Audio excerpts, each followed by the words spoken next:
എടാ നീ എന്താ ഇവിടെ ഇരിക്കുന്നത്? വീട്ടിൽ പോകുന്നില്ലേ? എടാ വീട്ടിൽ പോകാൻ പേടിയാവും. അതെന്തിനീ? എടാ നിനക്കറിയില്ലേ, ഒരു പുതിയ വീടെടുക്കാൻ തീരുമാനിച്ച അന്ന് തൊട്ട് എനിക്ക് വീട്ടിൽ ഒരു സമാധാനമില്ല.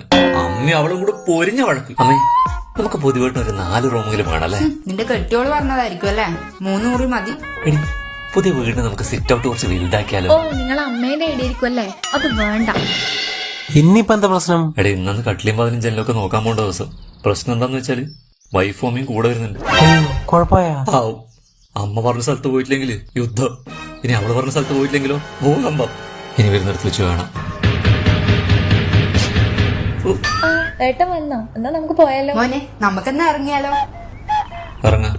ഞാനൊരു സ്ഥലം കണ്ടുവച്ചിട്ടുണ്ട്, അവിടെ പോവാം. ആ ഇവള് പറഞ്ഞ സ്ഥലമായിരിക്കൂലേ? നടക്കൂല. അമ്മയും മോനുള്ള ഒത്തുകളിയൊന്നും നടക്കൂല. ഞാനൊരു ഷോപ്പ് കണ്ടുവച്ചിട്ടുണ്ട്, അവിടെ തന്നെ പോയാൽ മതി. രണ്ടാളും കൂടി ഒന്ന് പറ, എവിടെയാ പോണ്ടേ? ഇതാ ഞാൻ മൊബൈലിൽ എടുത്ത് വെച്ചിട്ടുണ്ട്, മോൻ ഇപ്പൊ കാണിച്ചു തരാം. അതൊക്കെ ഞാനും എടുത്തു വെച്ചിട്ടുണ്ട്, ഞാൻ കാണിച്ചു തരാം. രണ്ടാളും 2 ഷോപ്പാണ് പറയുന്നെങ്കിൽ ഞാൻ എന്ത് ചെയ്യും?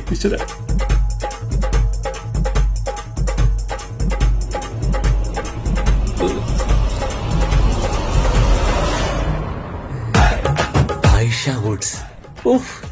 ഈ കാര്യത്തിൽ നിങ്ങളുടെ മുന്നിൽ ഒരു മനപ്പുറത്തുണ്ടായല്ലോ, സന്തോഷായി. എന്നാ പോവാ. അല്ല മോനെ, നീ കണ്ടെത്തിയ സ്ഥലം ഏതേനു? ആയിഷ വുഡ്സ് തന്നെ. ഈ അടുത്ത് വീട് വെച്ച 2-3 ഫ്രണ്ട്സും ആയിഷ വുഡ്സ് തന്നെയാണ് കട്ടിലേയും വാതിലും ജനലൊക്കെ എടുത്തത്.